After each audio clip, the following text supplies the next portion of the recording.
શરિયત ફરીથી 0° વિષુવવૃત્ત 23.5 ઉત્તર કર્કવૃત્ત 23.5 દક્ષિણ મકરવૃત્ત 66.5 ઉત્તર આર્કટિક રેખા 66.5 દક્ષિણ એન્ટાર્કટિક રેખા ઉપર ઉત્તર ધ્રુવ 90°, નીચે દક્ષિણ ધ્રુવ પણ 90°.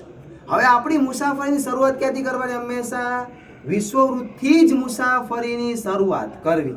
હવે વિષુવવૃત્ત પહોંચી ગયા 0°, 0 થી 23.5 ઉપર,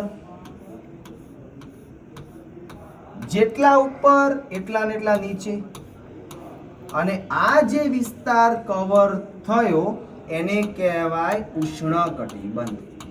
કારણ કે આ ભાગમાં સૂર્યના કિરણો સીધા પડતા હશે, સપાટીને લંબ પડતા હશે, એટલે આ ભાગમાં ટેમ્પરેચર ઊંચું, આબોહવા ગરમ અને ભેજવાળી, વરસાદ પણ વધારે, વરસાદનું મૂલ્ય પણ વધારે હશે. ચલો પાછળ જતી આગળ વધીએ. હવે તમે અત્યારે ક્યાં પહોંચી ગયા? કર્કવૃત્ત. કર્કથી ઉપર આર્કટિક રેખા સુધી, જેટલા ઉપર એટલા ને એટલા નીચે, અને આ બંને જગ્યાએ શબ્દ સમશીતોષ્ણ કટિબંધ. કયો કટિબંધ? સમશીતોષ્ણ.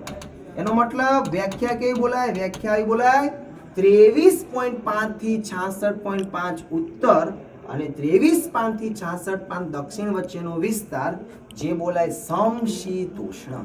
સર એવું કેમ સમ? મિત્રો આ ભાગમાં ધીમે ધીમે સૂર્યના કિરણો ત્રાંસા જાય એટલે ગરમી ઓછી.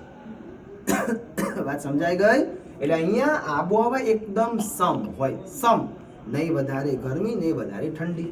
અને હવે છેલ્લો ભાગ, 66.5 થી 90 ઉત્તર, 66.5 થી 90 દક્ષિણ. આ જે ભાગ છે ને એ કયા નામે ઓળખાય? શીત કટિબંધ. કયા નામે ઓળખાય? શીત. બોલો મિત્રો, શીત એટલે ઠંડુ? યસ ઓર નો? હા સર, શીત એટલે ઠંડુ. ઠંડુ એટલે ત્યાં સૂર્યના કિરણો એકદમ ત્રાંસા. ત્રાંસા કિરણો એટલે ત્યાં ટેમ્પરેચર બહુ જ ઓછું, બરફ આચ્છાદિત વિસ્તાર. આ નામ પડી ગયું શીત કટિબંધ. બોલો આટલું સુધી ડન?